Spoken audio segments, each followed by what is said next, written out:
organic, unpredictable, unknown, lovely, beautiful, a sense of fulfillment. This is part of the pleasures of life and not the chores of life.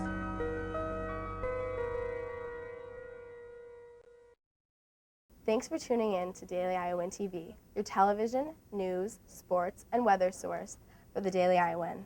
I'm Allie Johnston, here to give you a quick update about what's been going on around Iowa City. The 2008 floods were devastating to the University of Iowa campus in Iowa City. Today marks the 3-year anniversary of the crest of the Iowa River. In June of 2008, volunteers filled sandbags and moved equipment in attempts to prevent damage to numerous campus buildings and local businesses. The flood affected 20 major buildings at UI, including the Iowa Memorial Union and Hampshire Auditorium. Students who studied at the UI in the fall of 2008 will leave the university without ever enjoying the basement of the IMU or a show at Hampshire Auditorium. The flood affected me. Since Hampshire was flooded, we were not able to go to any shows there, and all the other locations were moved, and they weren't as cool as Hampshire. Art Building West will be the first of the major buildings to be restored and is expected to open this fall. The University of Iowa Hospitals and Clinics' new online service called MyChart is a hit. MyChart is an online account for medical records for patients of the UIHC. On MyChart, you can track your medical records, communicate with medical professionals, and even refill prescriptions.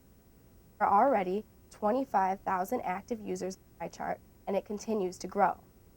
To read more, look in Monday's pages of the Iowan. A former University of Iowa student and teaching assistant could soon be the voice for young people in Iowa City.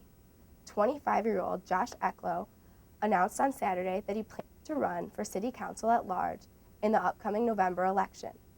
Ecklow says he wants to focus his campaign on inspiring young people to get more involved in local politics and create opportunities to keep students in the area after graduation. If elected, he says he plans to increase the number of alternative activities for students, and also it plans to work on improving city snow and conditions for people who rent from large apartment companies. The city council election will be held on November 8th. And in nearby Decorah, Iowa, the eagles that internet have come to love are ready to leave their nest. The Eagle Cam that was launched earlier this year by the Raptor Rescue Project started off the local crate and went viral. The Ustream website, which broadcasts the Eagles Cam, recently reported over 145 million views.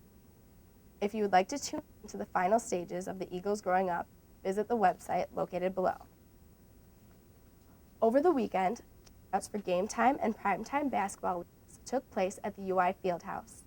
This was a chance for smaller universities, such as Coe College and schools as far away as possible, to exhibit their talent.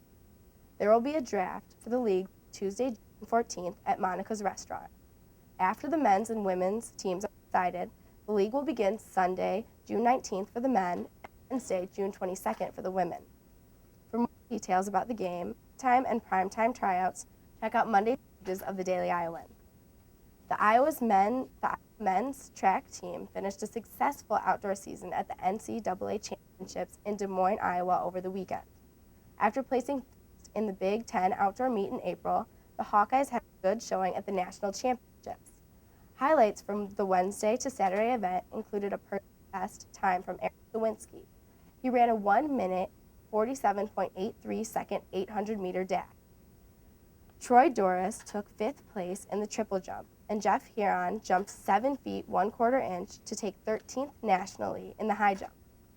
Iowa was also the only Big Ten team to bring their 4x400 men and women's teams to nationals. The men ran a season's best time to round out the meet.